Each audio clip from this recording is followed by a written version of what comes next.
Good morning, teachers and fellow students. I'm Nadia, first speaker of JJ010, and today my group's project is about the choice to order shark fin soup. Shark finning refers to the removal and retention of shark fin, while the remainder of the living shark is then discarded into the ocean. While it is widely known and recognized that shark finning is a cruel practice, it remains to be a cultural custom still practiced by the Chinese till today. Before I delve further into our project, I will shine some light on the current situation that our sharks are in. It seems like this cruel practice is not likely to stop anytime soon. This is owing to the fact that the shark finning industry is an extremely profitable one.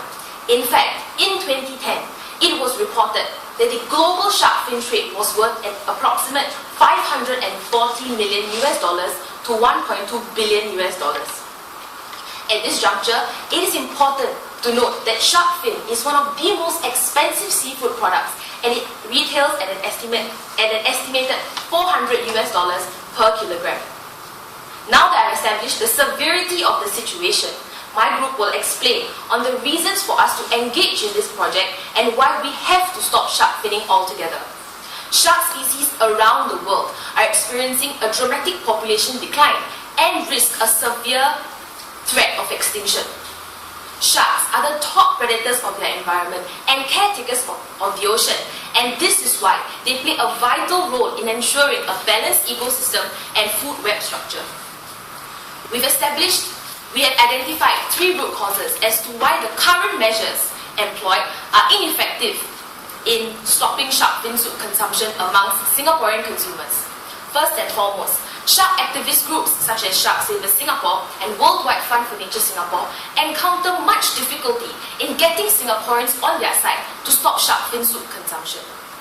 For Shark Savers Singapore, they only have 2,229 likes on their Facebook page, and this shows that they have managed to garner very little support for their cause. Their one-off publicity stints, such as school visits and their Dive with the Shark events, have little to absolutely no long-term impact on shark fin soup consumption. For Worldwide Fund for Nature Singapore, they received a lackluster response to their Say No to Shark Fin campaign, in which only 15,000 Singaporeans signed on to their pledge. Our group believes that this is owing to the fact that Singaporeans are not made to feel anything unpleasant and have no tangible disincentive to stop consuming shark fin soup. This has led to the development of our first strategy, disincentive, in which we'll be imposing a 20% shark fin soup tax. My second speaker, Jowen, will be elaborating on our first strategy later on. Secondly, my group believes that Singaporeans are woefully ignorant as they do not understand many repercussions of their actions on the plight of sharks, and also hold many misunderstandings about sharks. This has contributed to the ineffectiveness of many of the current measures. In this case, ignorance is not bliss. For Worldwide Fund for Nature Singapore, they employed emails as part of their campaign in order to direct Singaporean consumers to an online pledge page. We believe that this is a generic method of informing their consumers, and hence it is ineffective. This has led to the development of our second strategy in fall, where it will encompass a customized pledging system in order to address this problem of ignorance and ineffectiveness of the current measure. My third speaker, Gladys, will be elaborating further on our second strategy in fall. Last but not least, we also believe that Singaporeans lack sympathy for the plight of sharks. Shark Savers Singapore recently employed the use of celebrities as the face of their campaign. However, we believe that this advertising and marketing strategy has failed to tackle the root cause of shark fin soup consumption. Singaporeans tend to perceive sharks as fearsome, cruel, terrifying, and human-killing machines. And I'm sure many of us in this room, as well as myself before I engaged in this project, perceive the same way. Therefore, our third strategy has to focus on inculcating a sense of sympathy among Singaporeans, and only if we manage to achieve this will shark fin soup consumption decline permanently. My fourth speaker and fifth speaker, Phyllis and Melvin, will be elaborating on our third strategy, Inculcate, which will encompass a travelling carnival. Now that I've given a brief introduction of all our strategies, I'll pass the time to my second speaker, Jowen, who will elaborate on our first strategy. Thank you. Nadia. Hello everybody, my name is Jowen and I'll be our second speaker for our group's presentation today. As previously mentioned by the first speaker, the root cause of why people choose not to stop consuming shark fin soup is due to the fact that they lack a tangible pinch for them to decide to stop doing so. Shark activist groups lack the persuasion and the reasoning significant enough to dissuade people from consuming shark fin soup. Thus, there is no tangible impact on them since they do not feel any negative repercussions by consuming shark fin soup. Thus, our first strategy is to propose the implementation of a 20% tax on the prices of shark fin soup. This 20% tax will provide the monetary barrier that will hopefully be significant enough to convince people to stop consuming shark fin soup.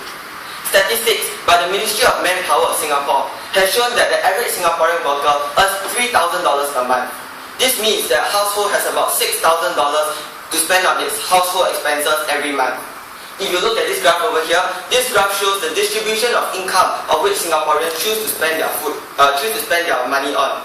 If you look at the quadrant indicated by the arrow here, 13.3% of Singaporeans' income is spent on luxury food, such as restaurants and other forms of exquisite dining.